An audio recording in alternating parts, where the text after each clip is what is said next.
Eglwys Cwyfan is a Grade II listed medieval church in Llangadwladr, Anglesey, Wales, located on the small tidal island of Cribinau.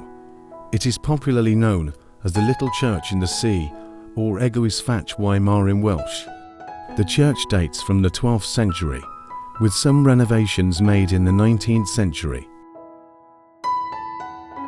Dating from the 12th century, St Cwyfan's church is dedicated to St Cefn, who founded the monastery at Glendalough in County Wicklow, Ireland. The church originally stood at the end of a peninsula between two bays, Porth Cwyfan and Porth China. In later years, the sea slowly eroded around the coast in the two bays.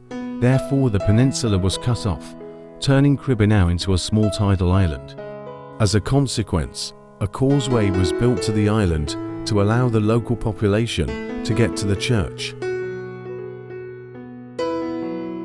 In 1766, the Bishop of Bangor appointed Thomas Bowles as the parish priest of Trefdraeth, which included St Cwyfan's church.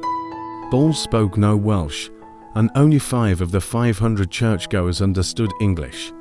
As a result, they protested against his appointment, and the case was heard in an ecclesiastical court in 1773. The judge ruled that Welsh-speaking priests should be sent to primarily Welsh-speaking parishes. The waves continued to erode Cribinau until the late 19th century, when some of the graves surrounding the church began to fall into the sea. During this time, the church fell into disrepair.